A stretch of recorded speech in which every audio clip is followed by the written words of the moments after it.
পরিবারের আপনজন অসুস্থ, দেখভালের মতো মানুষ নেই, ইচ্ছা থাকলেও অসুস্থের সেবা করার নেই সময়। এমন অবস্থায় বিপাকে পড়েন পরিবারের সদস্যরা, অসহায় বোধ করেন রোগী। এমন ব্যক্তিদের স্বাস্থ্য ও চিকিৎসা সেবা দেওয়ার জন্য দেশেই গড়ে উঠেছে বিশেষ প্রতিষ্ঠান। এমন উদ্যোগকে সমর্থন জানিয়েছেন কণ্ঠশিল্পী জ্যোতি ও জনপ্রিয় অভিনয়শিল্পী আজম খান। নায়িকা বা আর্টিস্ট সিঙ্গার যাই হই না কেন, আসলে আমাদেরও হেলথ ইস্যু বলে বিষয় থাকে, তাই না? তো রেসপাইট কেয়ার বলতে আমি আসলে যেটা বুঝি, হেলথ মানে হোম হেলথ কেয়ার যেটাকে আমরা বলি আর কি, বাসায় থেকে খুব যে কেয়ারটা আসলে দিয়ে থাকে, রেসপাইট কেয়ার, ধরুন নার্সিং কেয়ার, তারপরে একটা রোগী যে কিনা মানে আইসিইউ সাপোর্টটাও পাচ্ছে বাসায় থেকে, ডাক্তারের তত্ত্বাবধানে থেকে আর কি। এবং ওনারা এছাড়াও আরও অনেক সার্ভিস দেয়। অনুষ্ঠানে ফুল দিয়ে বরণ করে নেওয়া হয় জ্যোতি ও আজম খানকে, দেওয়া হয় সম্মাননাও। রেসপাইট কেয়ার আমাদের দেশে হেলথ কেয়ার নিয়ে কাজ করে। ভেরি রিসেন্টলি আমার সাথে তাদের পরিচয় হয়েছে এবং আমি তাদের কার্যক্রম দেখে অনুপ্রাণিত হয়েছে এবং সেই জন্যই তাদের সাথে যুক্ত হয়েছে।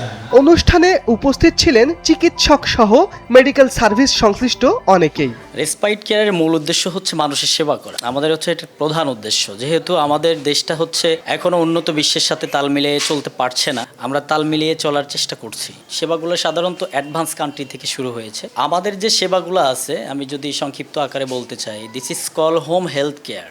হোম হেলথ কেয়ারের মাধ্যমে আমরা মানুষের সেবা করে যাচ্ছি। লাইক দ্যাট, আপনাকে যদি আমি সহজভাবে বোঝাতে চাই, যে একটা মানুষ যদি স্ট্রোক করে, একটা মানুষ স্ট্রোক করার পরে অনেক সময় কিন্তু লং টাইম হসপিটালাইজড করে রাখতে হয়। সো লং টাইম হসপিটালাইজড করে রাখার পর যেটা হয়, অনেক ইনফেকশনের সোর্স চলে আসে, বা একটা সময় ডক্টর বলে যে আপনাদের রোগী এখন এমন একটা পর্যায়ে আছে, আপনারা এই সেবাটা বাসায় নিয়ে ক্লোজ মনিটরিংয়ের মাধ্যমে করতে পারেন। সো ওই সেবাটাই আমরা নিশ্চিত করছি। তার সাথে আমরা যেটা করছি যে on call ambulance, on call doctor, on call nurse, baby care, air অ্যাম্বুলেন্সের ব্যবস্থা, এবং বৃদ্ধ অসুস্থ মানুষ যারা বাসায় থাকে, যে অনেকেই অফিস করে, অফিস করার কারণে যে বাড়ির যে পরিবারের যে ব্যস্ততা, অফিস আদালতে যাওয়ার কারণে কিন্তু ফ্যামিলির আপনজনকে আমরা দেখতে পারি না বা দেখার সময় হয় না। দেখা গেল যে আমার কেউ একজন অনেক জ্বরে অসুস্থ হয়ে আছে, তার পাশে থাকবে কে? সেবাটা করবে কে? মনিটরিংটা করবে কে?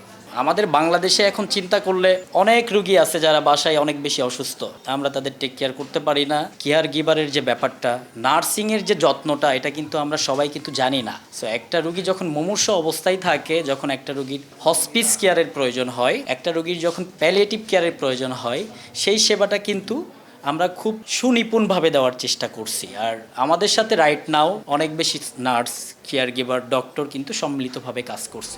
মনোজ্ঞ সাংস্কৃতিক অনুষ্ঠানের মধ্যে শেষ হয় এই আয়োজন।